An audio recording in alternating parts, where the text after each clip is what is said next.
the voice of a city, of a nation.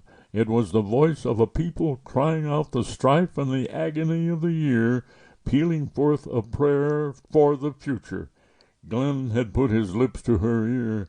"It's like the voice in my soul." Never would she forget the shock of that, and how she had stood spellbound, enveloped in the mighty volume of sound no longer discordant, but full of great pregnant melody, until the white ball burst upon the tower of the Times building, showing up the figures 1919. The new year had not been many minutes old when Glenn Kilbourne had told her he was going west to try to recover his health. Carley roused out of her memories to take up the letter that had so perplexed her.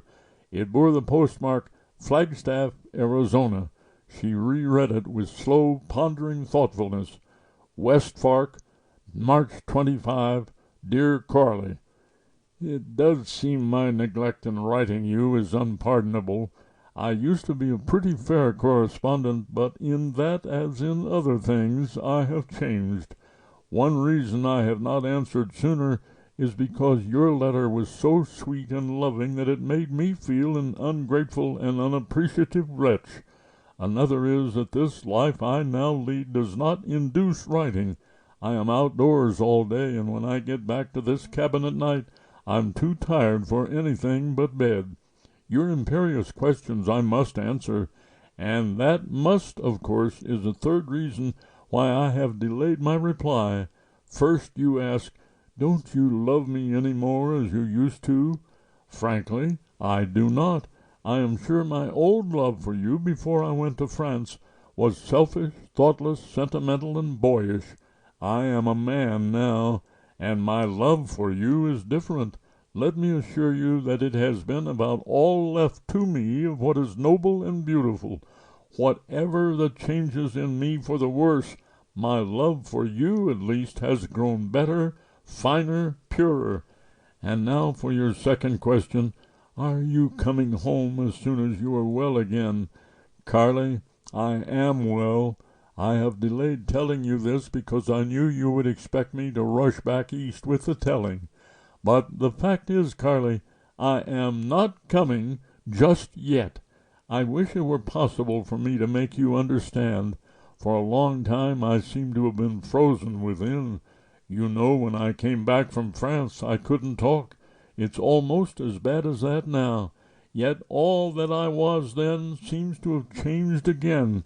It is only fair to tell you that as I feel now, I hate the city, I hate people, and particularly I hate that dancing, drinking, lounging set you chase with. I don't want to come east until I am over that, you know. Suppose I never get over it? Well, Carley, you can free yourself from me by one word that I could never utter. I could never break our engagement. During the hell I went through in the war, my attachment to you saved me from moral ruin, if it did not from perfect honor and fidelity. This is another thing I despair of making you understand. And in the chaos I've wandered through since the war, my love for you was my only anchor. You never guessed, did you, that I lived on your letters until I got well? And now the fact that I might get along without them is no discredit to their charm or to you. It is all so hard to put in words, Carley. To lie down with death and get up with death was nothing. To face one's degradation was nothing. But to come home an incomprehensibly changed man, and to see my old life as strange as if it were the new life of another planet, to try to slip into the old groove, well, no words of mine can tell you how utterly impossible it was. My old job was not open to me, even if I had been able to work. The government that I fought for left me to starve or to die of my maladies like a dog, for all it cared. I could not live on your money, Carley. My people are poor, as you know, so there was nothing for me to do but to borrow a little money from my friends and to come west. I'm glad I had the courage to come.